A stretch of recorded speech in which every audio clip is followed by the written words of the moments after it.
manner required to safeguard the country's interests. Sir, but there are unanswered questions, many unanswered questions.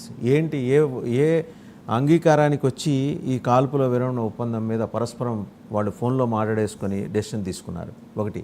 రెండోది, ఉగ్రవాద క్యాంపుల్ని పూర్తి స్థాయిలో ధ్వంసం చేస్తామన్న హామీ పాకిస్తాన్ నుంచి ఏమన్నా వచ్చిందా?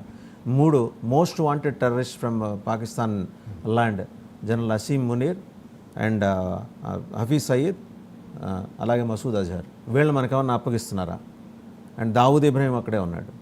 అలాగే డేవిడ్ హెడ్లీని, తౌహర్ హుస్సేన్ రాణాని, కసబ్ని ట్రైన్ చేసిన జైషే మొహమ్మద్, అలాగే లష్కర్ ఎ తోయిబా వాళ్ళ వ్యవస్థాపకులు అండ్ అనుబంధ సంస్థల ఉగ్రవాదులు ప్రశాంతంగా జీవిస్తున్నారు అక్కడ 5 లక్షల మందికి ట్రైనింగ్ ఇస్తూ.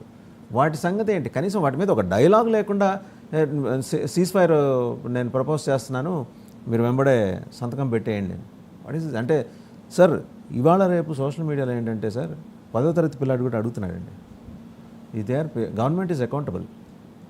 జనం అడిగేదానికి సమానం చెప్పాలి. జనం ఏం వింత కోరికలు, వెర్రి కోరికలు ఏం కోరట్లా. ఉగ్రవాదులను తీసుకొచ్చి ఇక్కడ వాళ్ళ ఇది జరగాల, వాళ్ళ సెంటెన్స్ ఇక్కడే అవ్వాలి, ఇదే demand.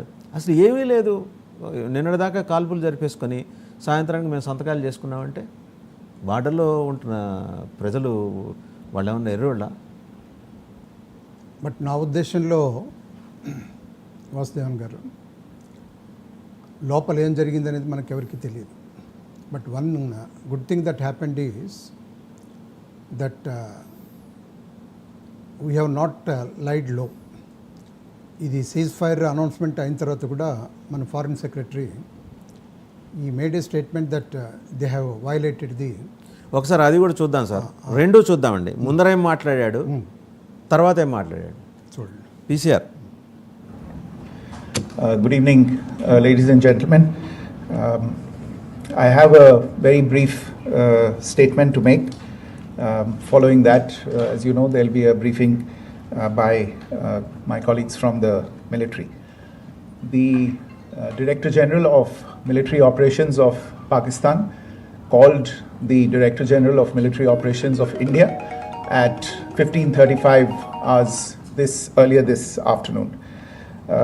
It was agreed between them that both sides would stop all firing and military action on land and in the air and sea with effect from 1700 hours Indian Standard Time today.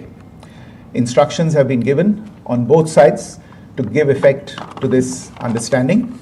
The Directors General of Military Operations will talk again on the 12th of May at 1200 hours. Thank you. మళ్ళీ next time మాట్లాడారు కూడా చూద్దామండి. Violation Bharat और पाकिस्तान के डीजीएमओज के बीच जो पिछले कुछ दिन से चल रही सैन्य कार्रवाई को रोकने का समझौता आज शाम को हुआ था, पिछले कुछ घंटों से इस समझौते का पाकिस्तान की ओर से घोर उल्लंघन हो रहा है. भारतीय सेना जवाबी कार्रवाई कर रही है और इस सीमा अतिक्रमण से निपट रही है. ये अतिक्रमण अत्यंत ही निंदनीय है और पाकिस्तान इनके लिए जिम्मेदार है. हमारा मानना है कि पाकिस्तान इस स्थिति को ठीक से समझे और इस अतिक्रमण को रोकने के लिए तुरंत उचित कार्रवाई करे. సో చూసాం కదండి. అయితే పీసీఆర్ పాకిస్తాన్ ప్రధానమంత్రి కూడా మాట్లాడారు. వాళ్ళ పార్లమెంట్, పాప ఆయన తీవ్రమైన అనారోగ్యంతో బాధపడుతున్నప్పటికీ పార్లమెంట్లోకి వచ్చి చాలా వేదనతోటి గద్గద స్వరంతో మాట్లాడారు. అది కూడా చూద్దామండి ఒకసారి. हम वतनों, आज मैं आपसे एक निहायत संगीन और दर्दनाक हकीकत बयान करने जा रहा हूं. भारत के साथ जारी जंग में हम पीछे हट रहे हैं. हमारी अफवाज बहादुरी से लड़ रही हैं, लेकिन वसाइल की कमी, सियासी तन्हाई और दुश्मन की ताकत ने हमें मुश्किल में डाल दिया है. अफसोस के साथ कहना पड़ता है कि तुर्की के अलावा कोई मुल्क हमारे साथ नहीं खड़ा हुआ. ना अरब दुनिया, ना चीन, ना ही कोई और ताकतवर ममालिक. सबने हमारी पुकार को नजरअंदाज कर दिया है. मेरा दिल बहुत बोझल है जब मैं कहता हूं कि अगर यही हालात रहे तो जल्द पाकिस्तान दुश्मन के कब्जे में जा सकता है. हमारी सरजमीन, हमारी खुदमुख्तारी, हमारे ख्वाब, सब कुछ खतरे में है.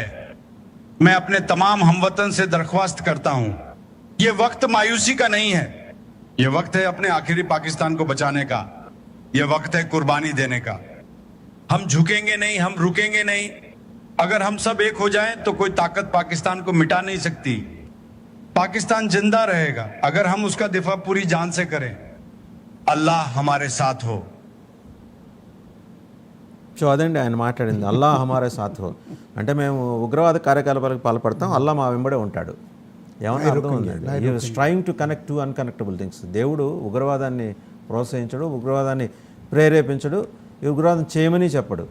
వాళ్ళు మాట్లాడాల్సిన నాన్ సెన్స్ అంతా మాట్లాడి చివరిలో దేవుడికి అట్రిబ్యూట్ చేసేసి జనాల్ని రిలీజియస్గా ఫెనటిక్ వేలో తీసుకెళ్ళటం. రెండోది ఆయన ఒక మాట అన్నాడు, పాకిస్తాన్ దుష్మన్కి కబ్జామే జా సక్తా హై అంటే మనం దుష్మన్ శత్రువులో ఎప్పుడు మనం కబ్జా చేస్తామట అంటే ఆ భయం అయితే ఉంది. అంటే కబ్జా చేయడం అంటే మనం ఏది పోగొట్టుకున్నామో అనవసరంగా అది మళ్ళీ మనం తెచ్చేసుకుంటామని. అది తుర్కీకి అలావా కోయి నహీ హమారే సాత్ హై, అరబ్ నా చీనీ హమారే సాత్ హై అన్నాడు. అరబ్ దేశాలు రాలేదు, చైనా రాలేదు. వాళ్ళ ఇంట్లో పోర్ట్లు కట్టుకుంటున్న చైనాయే రాలేదు, పక్కనున్న సాటి అరబ్ దేశాలు రాలేదు అన్నప్పుడే వాళ్ళ ఉగ్రవాద భావజాలం